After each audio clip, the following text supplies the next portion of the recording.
कानून ना होते तो हम लोग कैसे होते? बिना नियमों और कानूनों के मनुष्य जानवरों की भांति है, ऐसा कुछ विचारकों ने कहा है, और एक हद तक सही भी है। हमें समाज में रहने के लिए, आपस में एक दूसरे का विकास करने के लिए, बेहतर होने के लिए कुछ ना कुछ नियमों की तो आवश्यकता पड़ती ही है।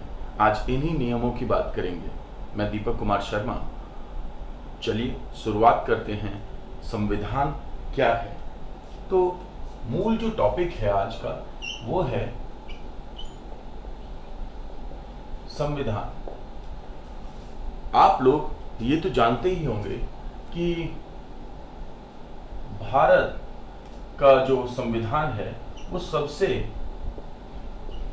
बड़ा संविधान है। इसमें 1,17,000 से भी ज्यादा शब्द हैं, इंग्लिश में अगर कही जाए तो। ये जो संविधान है ये होता क्या है? हमारा आज का क्वेस्ट मुख्य रूप से ये है कि सम और विधान, यानी विधान मतलब हो गए कानून और सम मतलब हो गया संग्रह। तो कानूनों का जो संग्रह है वो एक संविधान के रूप में देखा जा सकता है। ये कानून क्या होते हैं?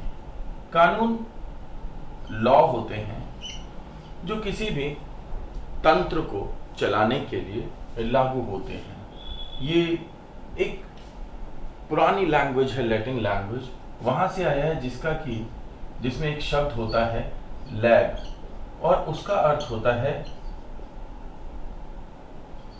निश्चित एवं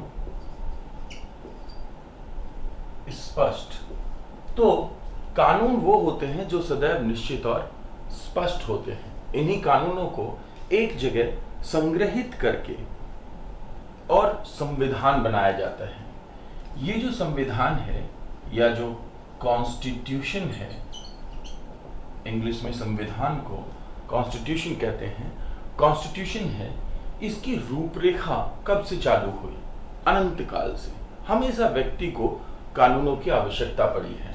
कभी ये लिखित रहे हैं, जिसमें सबसे पहले आप पढ़ेंगे यूएसए का संविधान, यूनाइटेड स्टेट्स ऑफ अमेरिका का संविधान। 7,700 प्लस वर्ड्स हैं इसमें, 7,768 के आसपास में है कुछ। तो इतने वर्ड्स हैं।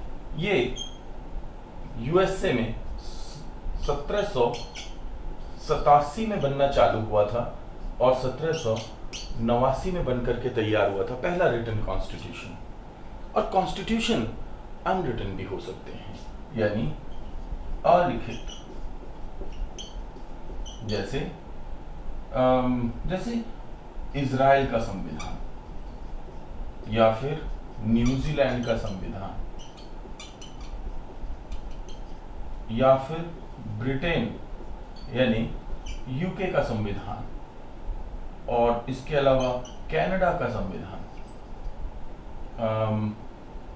सऊदी अरब का संविधान, यस, सऊदी अरेबिया का भी संविधान कैसा है? अलिखित है। अलिखित संविधान तो हमारे जीवन में प्राचीन काल से ही रहे हैं, क्योंकि कोई भी अगर व्यक्ति हो, समाज हो, राज्य हो, कोई संस्कृति थी, सभ्यता थी, उन सबको चलाने के लिए कुछ ना कुछ नियम तो होते ही हैं। आपने भारत की प्राचीन सभ्यताओं जैसे हड़प्पा सभ्यता वगैरह के बारे में पढ़ा है।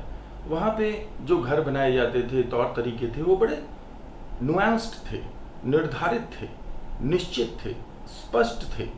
तो वो भी तो एक संविधान के अनुसार ही चल रहा था। हम जब अपने घरों में होते हैं और हम कुछ नियमों का पालन करते हैं, वो भी तो संविधान ही है। तो बस हुआ क्या कि जैसे जैसे हम आगे आए और हमने उनको स्वरूप दे दिया। आपने सम्राट अशोक के बारे में पढ़ा होगा।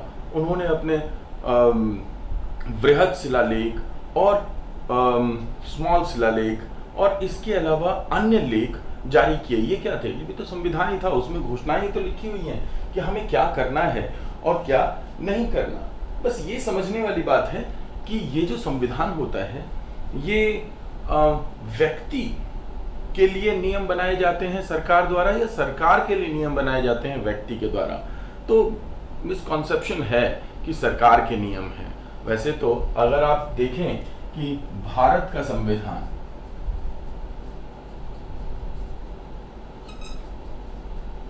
तो भारत के संविधान की शुरुआत होती है, हम भारत के लोग। इसका अर्थ क्या है कि सारी जो शक्ति है वो जनता में निहित है, और जो भारत की जो पार्लियामेंट है, पार्लियामेंट की लाइब्रेरी में कॉन्स्टिट्यूशन की ओरिजिनल कॉपी रहती है। और वो किस लिए रहती है? ताकि सरकार इस कॉपी से रेफरेंस ले सके कि वो क्या कर सकती है और क्या नहीं कर सकती। तो आप ये कह सकते हैं कि कहीं ना कहीं जनता द्वारा निर्धारित नियमों पर सरकार को किस तरीके से कार्य करना है, इसकी रूपरेखा भी संविधान है। फॉर एग्जाम्पल, आपने देखा होगा एक क्रिकेट मैच, क्या क्रिकेट के कुछ रूल्स होते हैं? जी हाँ, क्रिकेट के कुछ रूल्स होते हैं, जिन रूल्स को सभी को फॉलो करना होता है, और वो सभी उन नियमों से बंधे होते हैं। यही रूल्स जो हैं, ये कॉन्स्टिट्यूशन है जो एक कंट्री में होते हैं, जो वहां की सरकार और जनता दोनों को ही इस्तेमाल करने पड़ते हैं। तो इसके दो तरफ, एक तरफ होती है सरकार और दूसरी तरफ होती है जनता। तो आप ये कह सकते हैं कि सरकार इन नियमों का पालन जनता से करवाती है, लेकिन स्वयं सरकार भी जनता द्वारा बनाए गए इन नियमों के विरुद्ध नहीं जा सकती।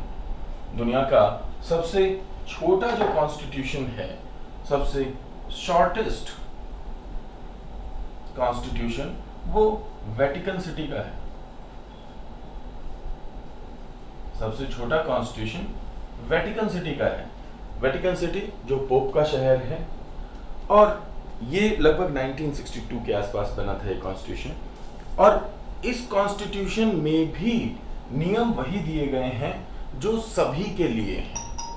हालांकि एक टायरनी यानी एक अधिनायकवादी शासन में संविधान डिफरेंट हो सकता है, जबकि एक लोकतांत्रिक सरकार में संविधान की रूपरेखा बिल्कुल डिफरेंट हो सकती है। हमारे यहाँ अलग है, किसी और के यहाँ अलग है। किसी का संविधान बहुत बेहतर हो सकता है, बेटर। अगर बेटर कॉन्स्टिट्यूशन की बात की जाए तो एक लिस्ट है जो कंपैरेटिव कॉन्स्टिट्यूशन प्रोजेक्ट के अंतर्गत आई। वो है कि भाई यूएसए, ऑस्ट्रेलिया, कनाडा,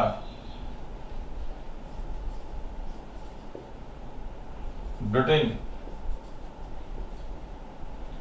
ये जो देश हैं, इसके अलावा जापान, हाँ, ये इन देशों का सबसे बेहतर संविधान है। इसमें एक और नाम है स्कैंडिनेवियन कंट्रीज, यानी कि फिनलैंड, नॉर्वे, स्वीडन, ये सब इन सभी का बेहतर संविधान है। किस आधार पे? कि इन संविधानों के अंदर कुछ मूल प्रिंसिपल्स को याद रखा गया, जैसे इंक्लूसिवनेस, जैसे रैशनैलिटी। और इनमें क्या ध्यान रखा गया कि आज इनकी स्टैंडिंग क्या है वर्ल्ड में, यानी ये दुनिया में कहां स्टैंड करते हैं, और इनके यहाँ पे सिस्टम कैसे चल रहा है। कुछ ऐसे संविधान होते हैं जिनमें कहीं ना कहीं सिस्टम कॉम्प्रोमाइज हो जाता है, या फिर वो हर एक व्यवस्था के लिए बिफिट नहीं होते। जैसे कई मामलों में बोल दिया जाता है कि भारतीय संविधान उधार का थैला है या वकीलों का स्वर्ग है, क्योंकि उसमें कुछ ऐसे पॉइंट्स हैं जिनका इस्तेमाल अदरवाइज किया जा सकता है। इसलिए कहीं ना कहीं तो संविधान के बारे में आज हमने क्या समझा कि संविधान क्या होता है? संविधान कानूनों का संग्रह होता है। सबसे बड़ा संविधान भारत का है और लिखित संविधानों में सबसे पहला संविधान यूनाइटेड स्टेट्स ऑफ अमेरिका का है। अलिखित संविधानों में बहुत सारे देश शामिल होते हैं। इसके अलावा एक सूची वो भी है जिसमें कि बेहतर संविधानों की सूची है, और दूसरी तरफ इन बेहतर संविधानों में आप देख सकते हैं कि कुछ ऐसे भी हैं जो रिटन हैं और कुछ ऐसे हैं जो कि रिटन नहीं है, यानी कोडिफाइड और अनकोडिफाइड दोनों ही प्रकार के आपको संविधान दिखेंगे। और दूसरी तरफ एक शॉर्टेस्ट संविधान, सबसे छोटा संविधान, और संविधान कैसे आता है, हमने इन चीज़ों की चर्चा की। अगली वीडियो में सोर्सेज ऑफ कॉन्स्टिट्यूशन यानी संविधान या कानून निर्माण के साधनों पे बात करेंगे। तब तक के लिए शुक्रिया।